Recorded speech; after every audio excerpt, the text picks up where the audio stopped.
ثواب الاعمال میں شیخ صدوق نے باقاعدہ یہ روایت نقل کی ہے کہ جو شخص بھی اپنی واجب نماز میں سورہ قدر پڑھتا ہے اسی وقت پروردگار کی طرف سے ایک منادی ندا دیتا ہے کہ تیرے تمام پچھلے گناہ معاف کر دیے گئے ہیں، اب نئے سرے سے اعمال شروع کر۔ تو سورہ قدر کو پڑھنے سے تمام جیسے ہی آپ سورہ قدر کا اختتام ہوگا آپ کے تمام پچھلے گناہ معاف کر دیے جائیں گے۔ اتنا اہم ترین سورہ ہے، اور صرف فقط نمازی کی حد تک نہیں ہے بلکہ اس سے کہ اتنے فائدے اس کے علاوہ بھی ہیں۔ کہا جاتا ہے کہ مقروض کے لیے پانچویں امام نے خاص طور پر 2 اعمال بتائے ہیں جسے آیت اللہ بروجردی نے اپنی کتاب جامع احادیث شیعہ میں نقل کیا۔ اگر کوئی بھی شخص مقروض ہے تو وہ 2 اعمال پانچویں امام فرماتے ہیں کہ اگر اعمال انجام دے لے تو اس کا قرض اتر جائے گا۔ اس میں ایک ہے کثرت کے ساتھ استغفار پڑھنا اور سورہ قدر کی تلاوت کرنا۔ نمازوں میں بھی سورہ قدر کی تلاوت کریں اور اس سے ہٹ کر بھی سورہ قدر کی تلاوت کریں، کتنا بھی قرض کیوں نہ ہو ان 2 چیزوں سے ادا ہو جاتا ہے۔ بہت اہم بات ہے، یہ عام طور پہ لوگوں کو بتانے والی ہے کہ جو مقروض ہیں اس طرح سے اپنے ان سوروں کی برکت سے اپنے قرضوں کو اتار سکتے ہیں۔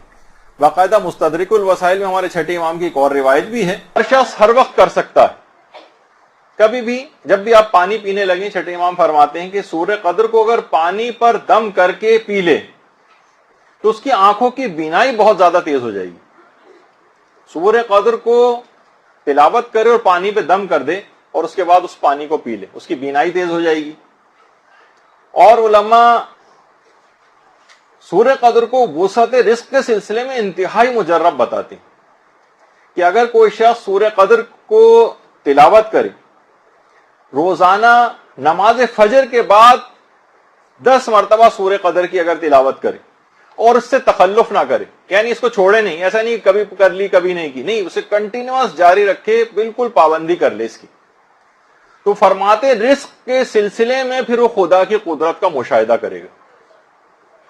روزانہ نماز فجر کے بعد 10 مرتبہ سورہ قدر کو پڑھنا یہ قدرت خدا کا مشاہدہ کروائے گا رزق اور روزگار کے سلسلے میں، ایسی ایسی جگہوں سے اس کے پاس رزق آئے گا کہ اس کو گمان تک نہیں ہوگا۔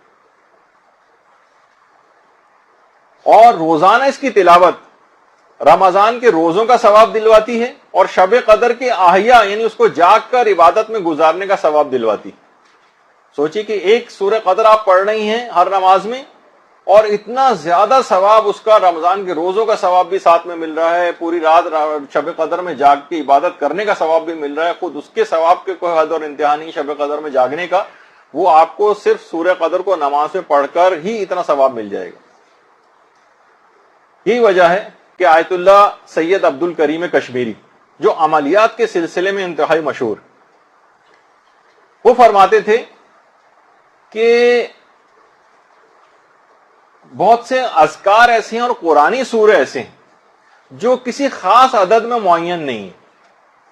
یہ جتنا بھی زیادہ سے زیادہ آپ پڑھیں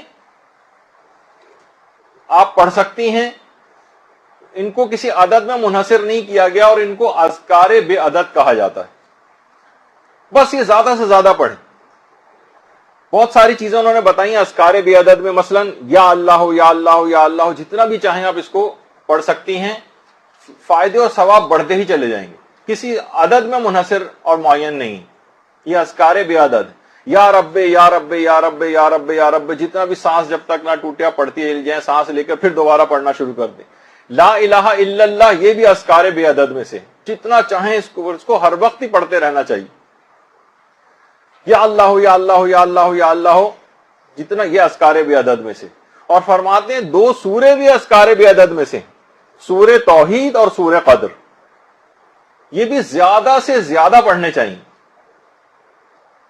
زیادہ سے زیادہ، یعنی عام حالات میں، فقط نمازوں کی حد تک نہیں، عام حالات میں بھی زیادہ سے زیادہ اس کو پڑھتے رہیں، اور کوئی عدد کا بھی تعین نہ کریں کہ اچھا مجھے 5 پڑھنے 3 پڑھنے، جتنا بھی ہو سکے پڑھتے رہیں۔